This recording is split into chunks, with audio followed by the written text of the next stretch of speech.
अस्सलाम वालेकुम स्टूडेंट्स। आज हम डिस्कस करेंगे लेजर के बारे में। ठीक है, तो लेजर के बारे में डिस्कस करने से पहले हमें जानना होगा अकाउंटिंग साइकिल। ठीक है, अकाउंटिंग साइकिल हम प्रीवियस लेक्चर में पढ़ के आए हैं, जिसमें फर्स्ट स्टेप है ट्रांजैक्शन का। ट्रांजैक्शन को हमने देख लिया था, उसके बाद आता है जर्नल। जर्नल को हमने देख लिया है प्रीवियस लेक्चर में। और नेक्स्ट स्टेप था जो साइकिल का, वो है लेजर।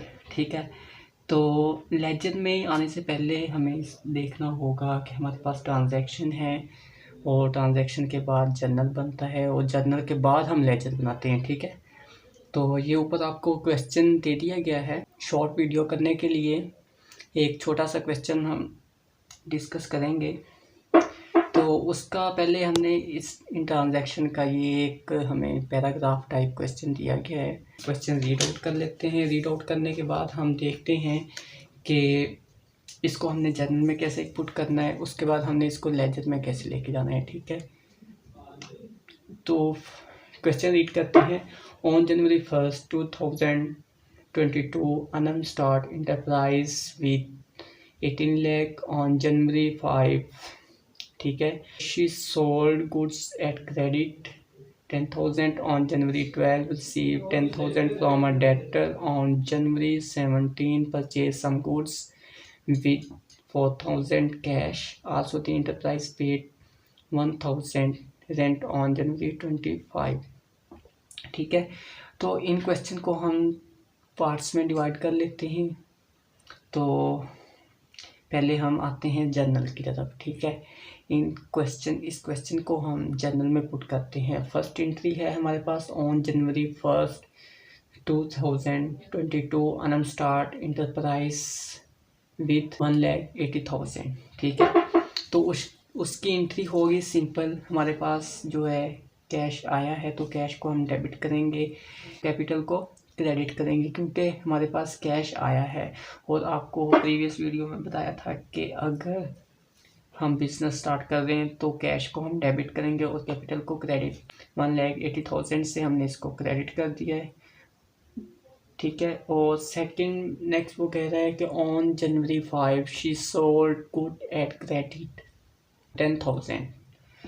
तो इसमें वो कह रहा है कि शी सोल्ड, जो ओनर है अनम है, उसने जो है वो 5 जनवरी को जो है वो गुड्स सोल्ड की हैं एट क्रेडिट, उधार पे सोल्ड की हैं। कितने की हैं? 10,000 की। तो उसकी एंट्री क्या होगी? जब हम उधार पे सेल करते हैं तो से एक तो मतलब हमारी सेल जो है वो गुड्स हमसे चली गई हैं, तो वो आ गया हमारे पास सेल, तो क्रेडिट होगी। और डेबिट किसको करेंगे? जिसके पास गई हैं। ठीक है, अब किसके पास गई हैं? वो डेटर है। डेटर कौन है? यहाँ पे कोई नाम मेंशन नहीं किया गया, किसी कंपनी का नाम मेंशन नहीं किया गया, और हमें ये बताया गया कि क्रेडिट पे हैं, तो हम क्रेडिट हमने रिसीव करने हैं। ठीक है, तो हमारा डेटर है, ये हमारा एसेट भी है, क्योंकि हमने इसकी इनकम डेटर से रिसीव करनी है। डेटर कोई भी थर्ड पार्टी हो सकती है, क्योंकि नेम मेंशन नहीं किया, तो हम debtor account to sale account करेंगे 10,000 से। ठीक है, नेक्स्ट कह रहा है कि 12 जनवरी 12 on January 12 receive 10,000 from a debtor. अब वो कह रहा है कि 5 को हमने सेल आउट की थी क्रेडिट पे, और 12 को वो कह रहा है कि हमने रिसीव कर लिया है कैश। किससे? From debtor. डेटर से रिसीव कर लिया है, तो कैश आया है, कैश हमारे पास डेबिट हो जाएगा। तो अब हम डेटर को क्रेडिट करेंगे, क्योंकि डेटर से हमने लेना था, जिससे पेमेंट आई है, डेटर ने पेमेंट की है, डेटर क्रेडिट हो गया, हमारे पास कैश आया, तो हम कैश को डेबिट करेंगे 10,000 से। ठीक है, 17 on January 17 purchase some goods with cash. अब वो यहाँ पे कह रहा है कि हमने कुछ चीज़ें परचेज की हैं, कुछ गुड्स परचेज की हैं। किससे की हैं? विद कैश, कैश के साथ परचेज की हैं 4,000 की। ठीक है, परचेजेस यहाँ पे हमने परचेज़ किए हैं। ठीक है, अगर तो नेम आता कि हमने एसेट परचेज़ किया है, मशीनरी परचेज़ की है, फर्नीचर परचेज़ किया है, या व्हीकल परचेज़ किया है, या एनीथिंग एल्स। ठीक है, एसेट्स का नेम आता है, या किसी प्रोडक्ट का नेम मेंशन किया जाता है, या किसी एसेट्स का नेम मेंशन किया जाता है, तब हमने यहाँ पे परचेज़ की जगह एसेट का नाम लिखना था और टू कैश कर देना था। यहाँ पे अब कोई एसेट नहीं है, हमने कोई गुड्स परचेज़ किए हैं जिसका कोई नेम नहीं है, तो उसको हम परचेज से मेंशन करेंगे, परचेज अकाउंट डेबिट करेंगे। और कैश अकाउंट क्रेडिट, कैश क्यों क्रेडिट करेंगे, क्योंकि कैश हमसे चली गई है, हमने कोई चीज़ परचेज कर ली है, ठीक है। उसके बाद नेक्स्ट वो कह रहा है on January also the enterprise paid 1000 rent on January 25 जनवरी को उसने रेंट पे किया है जहाँ पे वो बिज़नेस कर रहा है या जहाँ पे उसने शॉप ली हुई है या किसी चीज़, मतलब उसने एक रेंट पे किया है। रेंट अकाउंट को डेबिट, एक्सपेंस को ऑलवेज हम डेबिट करते हैं और इनकम को ऑलवेज हम क्रेडिट करते हैं। ये माइंड में सेट कर लें कि एक्सपेंस जब भी होगा उसको हम जर्नल में डेबिट करेंगे और अगर इनकम होगी तो उसे जर्नल में क्रेडिट करेंगे। तो यहाँ पे एक्सपेंस है, रेंट डेबिट हो गया क्योंकि हमने सर्विसेज ली हैं तो उसका हम रेंट पे कर रहे हैं, ठीक है। अगर कोई बिल्डिंग ली हुई थी या कोई गोदाम लिया हुआ था या कोई शॉप ली हुई थी तो हमने एक मंथ जो है उससे फ़ायदा हासिल किया है तो उसका हमने अब रेंट पे करना है। तो रेंट जब पे करेंगे वो हमारा जो है एक्सपेंस होगा। तो एक्सपेंस को हम डेबिट करेंगे, बदले में कैश को क्रेडिट करेंगे क्योंकि कैश हमसे चला गया है, ठीक है। कितने का है, 1000 का। तो नेक्स्ट हमारे पास आता है लेजर। ये है आज का हमारा मेन टॉपिक, ठीक है। लेजर क्या है? लेजर एक ऐसी किताब है जिसमें एक अकाउंट से मुतल्लिका लेन देन को जर्नल में से इसमें मुंतकिल करते हैं और इसमें हर अकाउंट का अलग अलग रिकॉर्ड होता है। मतलब इसको हम हर अकाउंट को सेपरेटली डील किया जाता है और हर अकाउंट का एक सेपरेट टेबल बनता है, लेजर बनता है, अकाउंट बनता है। उसमें उस अकाउंट के रिलेटेड हम तमाम जितने भी ट्रांजैक्शन होती हैं उनको हम डील करते हैं, ठीक है। तो ये एक ऐसी किताब है जिसमें और इसमें लेन देन मतलब जर्नल ट्रांजैक्शन से जो जर्नल बनाया जाता है, जर्नल से डाटा जो है हमें इंफॉर्मेशन होती है, हमारे पास जो भी मटेरियल होता है, डाटा होता है, उसे हम जर्नल में ले जाते हैं, ठीक है, आगे ट्रांसफ़र करते हैं, ठीक है। तो हर अकाउंट को सेपरेट जो है उसका लेजर बनेगा। उसको हम इंग्लिश में देख लेते हैं। All the entries from the books of original entry must be posted to the various account in the ledger. मतलब जर्नल बुक में जो भी हमने एंट्रीज की हैं उनका सबका सेपरेट अकाउंट बनेगा और उन सेपरेट अकाउंट्स को जो है हम लेजर में जाके पुट कर देंगे, ठीक है।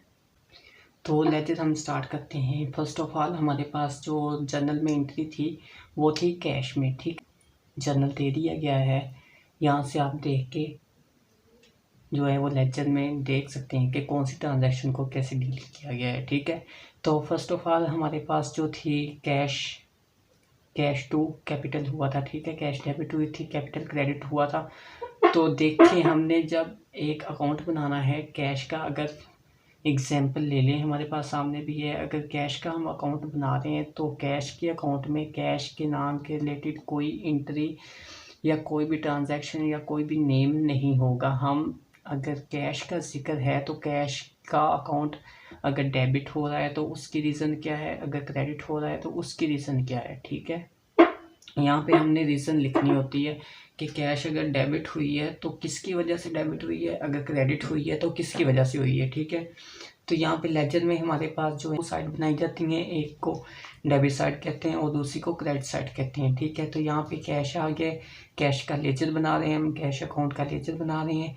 तो कैश हमारे पास ये साथ देखें, जनरल फर्स्ट एंट्री में जो है कैश हमारे पास डेबिट हुआ है, किसकी वजह से हुआ है, ये डेबिट साइड है। कैश किसकी वजह से डेबिट हुआ है, कैपिटल की वजह से।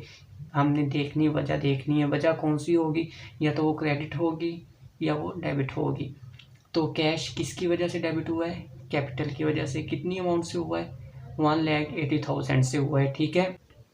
तो नेक्स्ट हमारे पास 5 जनवरी को है कि कैश डेबिट हुई है, किसकी वजह से डेबिट हुई है। अब मैंने बताया है कि हमने रीज़न देखनी, जो हम अब कैश आ गए, डेटर आ गए, तो हमने देखा है कैश हमारी डेबिट हुई है, किसकी वजह से हुई है, डेटर की वजह से। तो हमने डेटर को लिख दिया है कौन सी साइड पे, डेबिट साइड है, क्योंकि कैश डेबिट हुई है किसकी वजह से, डेटर की वजह से। तो यहाँ पे डेटर आ गया 10,000 से। नेक्स्ट 17 जनवरी को कह रहे हैं कि परचेज़ की है गुड्स, हमने कोई गुड्स परचेज़ किए हैं, कितने की हैं, परचेज़ किए 4,000 की, ठीक है। तो अब यहाँ पे जो हमारा कैश है वो क्रेडिट हो रहा है, यहाँ पे हमारा जो है कैश वो क्रेडिट हो रहा है। तो किसकी वजह से क्रेडिट हो रहा है, हमने वो वजह देखनी है। कैश जो है वो किस वजह से क्रेडिट हो रहा है, परचेज की वजह से क्रेडिट हो रहा है। तो यहाँ पे परचेज हम लिख देंगे, ये क्रेडिट साइड है, ठीक है। तो हमने परचेज को लिख दिया है क्रेडिट, ठीक है। उसके बाद हमारे पास लास्ट 25 जनवरी को वो कह रहे हैं कि हमने जो है वो रेंट पे किया है, ठीक है। इसको जनरल में किया हुआ है, हमने रेंट को डेबिट किया हुआ है और कैश को क्रेडिट किया हुआ है। तो यहाँ पे कैश क्रेडिट हो रही है, किसकी वजह से हो रही है, रेंट की वजह से। तो रेंट हमने यहाँ पे लिख दिया है, 1000 का रेंट है, ठीक है। अब हमने देखना है दोनों साइडों पे कि इस साइड का बैलेंस ज़्यादा है या इस साइड का बैलेंस ज़्यादा है। तो हमें विदाउट कैलकुलेशन की पता चल रहा है कि इस साइड का बैलेंस ज़्यादा है। 1,80,000 प्लस 10,000 हमारे पास टोटल आ गया है 1,90,000, ठीक है। तो इस साइड का बैलेंस देखते हैं, परचेज का 4,000 है और रेंट का 5,000 है। अब जिस साइड का बैलेंस ज़्यादा होगा उसको हमने दोनों साइडों पे लिख लेना है, ठीक है।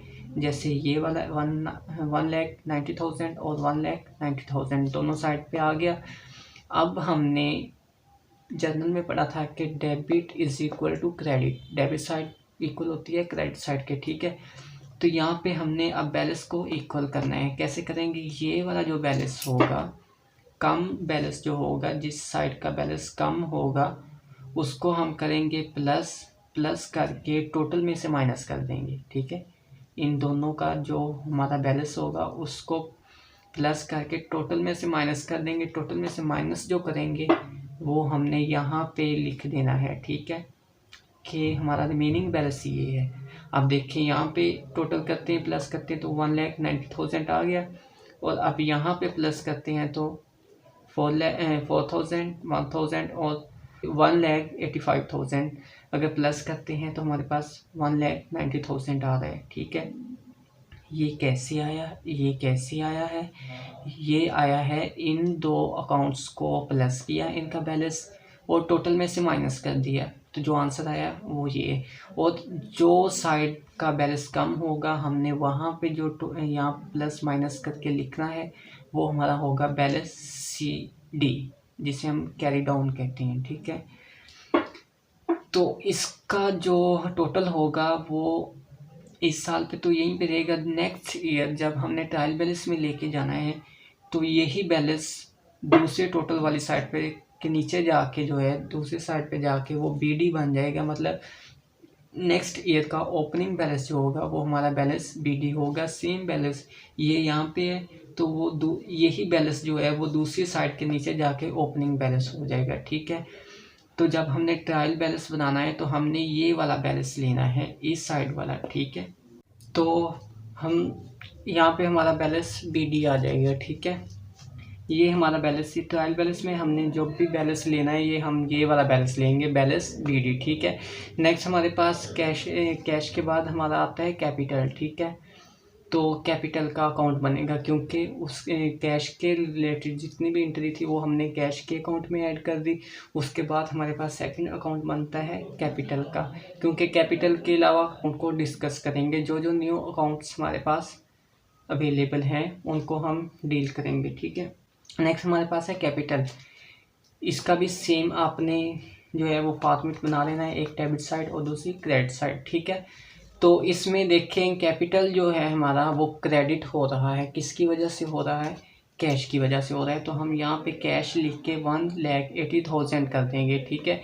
कैश क्योंकि कैपिटल क्रेडिट हो रहा है कैश की वजह से तो क्रेडिट साइड पे एंट्री आएगी। अगर जिसका अकाउंट बना रहे हैं, जिसका अकाउंट बना रहे हैं हम, उसका जो प्रोसेस है वो जिसका अकाउंट हम बना रहे हैं जर्नल में वो अगर क्रेडिट है तो उसकी रीज़न देखेंगे कि वो क्यों क्रेडिट है और उसको हम क्रेडिट साइड पे डील करेंगे रीज़न का नाम देके, ठीक है। यहाँ पे कैश रीज़न है, कैश की वजह से कैपिटल क्रेडिट हुआ है तो हमने यहाँ पे एक 1,80,000 लिख दिया है, ठीक है। अब कैपिटल के रिलेटेड कोई और एंट्री हमारे पास जर्नल में नहीं है तो हमारा जो है कैपिटल का लेजर वो यहाँ तक ही रहेगा। अब हमारे पास हैवी साइड कौन सी है जिसका बैलेंस ज़्यादा है, तो वो ज़ाहिरी बात है ये क्रेडिट साइड है, ठीक है। 1,80,000 दोनों साइडों पे आ जाएगा, और एक साइड ये और एक साइड दोनों का टोटल सेम आ गया। अब इस साइड का बैलेंस इक्वल करने के लिए हम 1,00,000, और यहाँ पे हमारे पास कोई अमाउंट नहीं है, तो हम यहाँ पे हम 1,80,000 लिख देंगे, ठीक है, क्योंकि ये वाला बैलेंस जो है हमने दोनों साइडों का इक्वल करना है। यहाँ पे हमारे पास हैवी साइड 1,80,000 है, यहाँ पे हमारे पास बैलेंस 0 है, ठीक है। तो जब हमने 0 को माइनस किया 180,000 से, तो हमारे पास 180,000 ही रह जाएगा, ठीक है। तो ये बैलेंस हमारा होगा CD। जिस साइड का टोटल कम है तो उस पे हम बैलेंस CD लिखते हैं, ठीक है। तो उसके जो है ऑपोजिट डायरेक्शन जो है उसमें बैलेंस BD आएगा।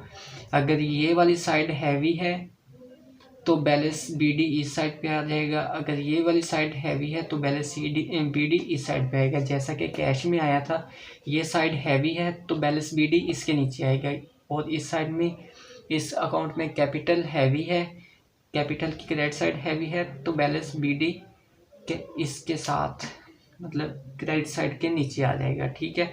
उसके बाद हमारे पास सेकंड ट्रांजैक्शन है, तो उसमें कैश तो ऑलरेडी हमने कैश अकाउंट में डील कर लिया है, और उसके बाद न्यू अकाउंट आ रहा है हमारे पास डेटर का, ठीक है। तो डेटर का अकाउंट लिखेंगे हम, डेटर का अकाउंट बना लिया, सेम वही प्रोसेस है, वही फॉर्मेट है। तो यहाँ पे अब डेटर अकाउंट जो है वो डेबिट हो रहा है, किसकी वजह से डेबिट हो रहा है, सेल की वजह से, क्योंकि हमने सेल की है और डेटर का अकाउंट जो है वो क्रिएट हुआ है, ठीक है।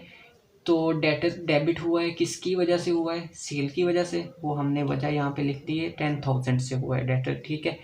नेक्स्ट एंट्री में वो कह रहे हैं 12 जनवरी को कि हमने कैश रिसीव कर लिया है, किससे रिसीव किया है, डेटर से किया था हमने। तो यहाँ पे अब डेटर क्रेडिट हो रहा है, कितनी अमाउंट से क्रेडिट हो रहा है, 10,000 से, और किसकी वजह से हो रहा है, कैश की वजह से, क्योंकि कैश हमने रिसीव किया, कैश डेबिट और डेटर अकाउंट क्रेडिट। तो डेटर क्रेडिट हो रहा है किसकी वजह से, कैश की वजह से, तो यहाँ पे हमने उसे कैश को डेबिट कैश को इंटर कर दिया है उस साइड से। अब दोनों साइडों का जो बैलेंस है वो इक्वल है, तो जब दोनों साइडों का बैलेंस जो है मतलब टोटल जो एंट्रीज का बैलेंस होता है ट्रांजैक्शन का, जो जर्नल में हम अकाउंट पुट करते हैं, उनका बैलेंस अगर इक्वल आ जाए तो अकाउंट का बैलेंस टोटल जो होता है वो नील हो जाता है, ख़त्म हो जाता है, 0 हो जाता है, ठीक है। इस अकाउंट का बैलेंस हम ट्रायल बैलेंस में या तो हम इसको स्किप कर देते हैं, अगर लिखें इसका अकाउंट अगर हम ट्रायल बैलेंस में लिखते हैं तो उसके टोटल के आगे या अमाउंट के आगे हम नील लिख देते हैं, ठीक है। उसके बाद हमारे पास आता है सेल का अकाउंट, ठीक है।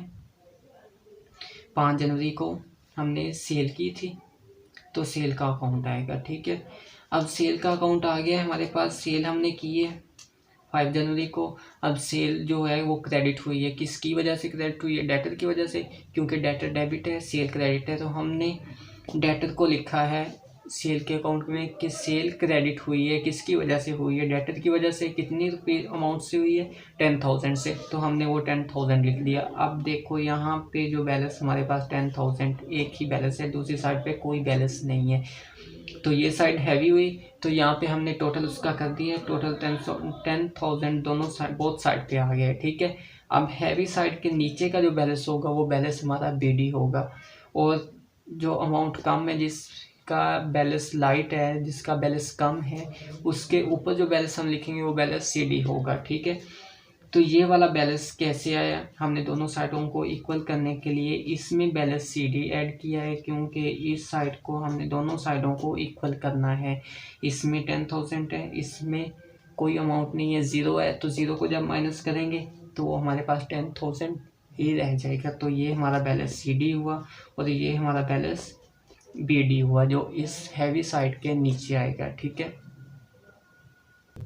तो हम आते हैं नेक्स्ट अकाउंट पे। नेक्स्ट हमारा अकाउंट जो है वो ट्रांजैक्शन हुई है नेक्स्ट ट्रांजैक्शन हुई है हमारे पास 25 को, ठीक है। 25 जैन को हमारी नेक्स्ट ट्रांजैक्शन हुई है, जो कि रेंट का अकाउंट बना है सेम वही शेड्यूल है, सेम वही इसका फॉर्मेट है कि डेबिट साइड और क्रेडिट साइड। ठीक है, इसमें रेंट देख लें, रेंट एक्सपेंस है, एक्सपेंस जो है वो डेबिट हुआ, रेंट डेबिट हुआ है, किसकी वजह से डेबिट हुआ है, कैश की वजह से, क्योंकि कैश हमने कैश पे किया है, रेंट डेबिट हुआ है। ठीक है, तो रेंट के डेबिट होने की जो रीज़न है वो हम डेबिट साइड पे लिख देंगे, क्योंकि रेंट डेबिट हुआ है किसकी वजह से, कैश की वजह से, तो वो हमने लिख दिया है 1000 से जो है वो रेंट डेबिट हुआ है। तो हम यहाँ पे कैश लिखेंगे, रीज़न के कैश जो है वो अकाउंट 1000। ठीक है, अब इस साइड का बैलेंस जो है वो हैवी है, इस साइड पे कोई अमाउंट नहीं है, कोई अकाउंट नहीं है, तो इसका 0 हुआ। ठीक है, तो अब टोटल जो हैवी साइड का बैलेंस है का बैलेंस जो है वो बोथ साइड पे आ जाएगा। ठीक है, तो टोटल जो हमारे पास है 1000 है। ठीक है, अब 1000 में से अगर हम 0 अमाउंट निकालते हैं तो हमारे पास 1000 ही आ जाएगा। ये साइड पे कोई बैलेंस नहीं है, तो ये बैलेंस CD होगा। हैवी साइड के नीचे जो अमाउंट बैलेंस हम इसको लेके जाएंगे, क्योंकि ये बैलेंस इस ईयर का है। नेक्स्ट ईयर में जो ओपनिंग बैलेंस ब्रॉट डाउन होगा बैलेंस, वो हमारा BD बैलेंस होता है। तो ये हमारा BD बैलेंस होगा जो हैवी बैलेंस के नीचे होगा, हैवी साइड पे, तो ये हमारा डेबिट बैलेंस होता है। ठीक है, अब हम चलते हैं ट्रायल बैलेंस पे। अब ट्रायल बैलेंस क्या है, हर लेजर को जो है वो एक ही कॉलम में, एक ही जगह में, एक ही बुक में हम इसको जो है कौन सा है, मतलब एक ही बुक में हम ट्रायल बैलेंस बनाते हैं। उसमें हम तमाम अकाउंट्स जो है उनका बैलेंस देखते हैं कि ये बैलेंस हमारा डेबिट है या क्रेडिट है, हमारा फेवरेबल है या अनफेवरेबल है। ठीक है, तो हम उसके लिए हम ट्रायल बैलेंस बनाते हैं। ट्रायल बैलेंस का जस्ट सिंपल सा फॉर्मेट है। उसमें हमारे पास पहले तो बनते हैं पार्टिकुलर का कॉलम बनता है, फिर डेबिट और क्रेडिट का बनता है। ठीक है, हमने डिस्कस किया, हमने कैश का अकाउंट जो यहाँ पे हम अपने अकाउंट्स का बैलेंस देख सकते हैं। हमारे पास डेबिट बैलेंस। ठीक है, ये देखें साइड पे हमारे पास BD बैलेंस हमने यहाँ पे लेना है। तो कैश का BD बैलेंस कितना था, 1,85,000। ठीक है, नेक्स्ट कैपिटल का क्रेडिट बैलेंस था 1,80,000। और जो हमारे पास डेब्टर का लेजर था उसका बैलेंस हमारा नील हो गया था। ठीक है, हमने यहाँ पे अकाउंट को मेंशन कर दिया है कि डेब्टर अकाउंट है और उसका बैलेंस जो हमारे पास नील हुआ था। ठीक है, तो उसके बाद हमारे पास आता है परचेज अकाउंट। ठीक है, परचेज अकाउंट का हमारा बैलेंस जो था वो डेबिट बैलेंस था। ठीक है, तो वो आ गया 4000। हमने बैलेंस BD देखना है कि BD बैलेंस हमारा जो बैलेंस है वो डेबिट साइड में है या क्रेडिट साइड में है। ठीक है, तो ये हमारा बैलेंस जो है परचेज का वो बैलेंस BD वो डेबिट साइड पे है, तो 4000 वो आ गया। उसके बाद हमारे पास रेंट आ गया है। ठीक है, रेंट का हमारा BD बैलेंस किस साइड पे है, डेबिट साइड पे है, तो हमने वो बैलेंस डेबिट साइड पे लिख दिया। और सेल का अकाउंट जो है जो था वो क्रेडिट बैलेंस था। ठीक है, क्रेडिट बैलेंस था सेल का, हमारे पास क्रेडिट बैलेंस था, कितना था 10,000, तो वो हमने 10,000 लिख दिया। अब जो ट्रायल बैलेंस का जो रूल्स है, हमने क्वेश्चन चेक करना हो कि हमारा क्वेश्चन ठीक है या गलत है, तो हम कैसे चेक करेंगे, तो वो चेक ऐसे होता है, वेरीफाई ऐसे होता है कि जो डेबिट साइड का बैलेंस होता है वो इज इक्वल आता है किसके, क्रेडिट साइड के। ठीक है, डेबिट साइड का बैलेंस टोटल और क्रेडिट साइड का टोटल इक्वल होता है एक दूसरे के। डेबिट साइड का टोटल जो है वो इक्वल होगा क्रेडिट साइड के टोटल से। तो इसको हम टोटल कर लेते हैं, 1,85,000 प्लस 4,000 प्लस 1,000, तो ये हो गया 1,90,000। ठीक है, और यहाँ पे हमारे पास क्रेडिट साइड पे आ जाए तो 1,80,000 प्लस 10,000, तो हमारे पास आ गया है 1,90,000। ठीक है, तो ये डेबिट और क्रेडिट साइड दोनों इक्वल है, तो ये हमारा टोटल बैलेंस होता है। ये था हमारा ट्रायल बैलेंस। ठीक है, तो अगर इसमें आपको कोई कन्फ्यूजन हो रही है, इशू आ रहा है, एरर आ रहा है, या किसी और क्वेश्चन में आपको एरर आ रहा है, तो आप कमेंट बॉक्स में मैसेज करके पूछ सकते हैं। और अदरवाइज़ ये व्हाट्सएप का नंबर दिया हुआ है, अगर आपको किसी अकाउंट में, लेजर में, जर्नल में, ट्रायल बैलेंस में अगर एरर आ रहा है तो आप वो स्क्रीनशॉट लें या पिक बना के मुझे फॉरवर्ड कर दें, उसका जल्दी ही सलूशन प्रोवाइड कर दिया जाएगा। तो अगर आपको समझ आई है, वीडियो पसंद आई है, अच्छी लगी है, तो सब्सक्राइब करें और लाइक करें, शेयर करें। थैंक यू, अल्लाह हाफिज़।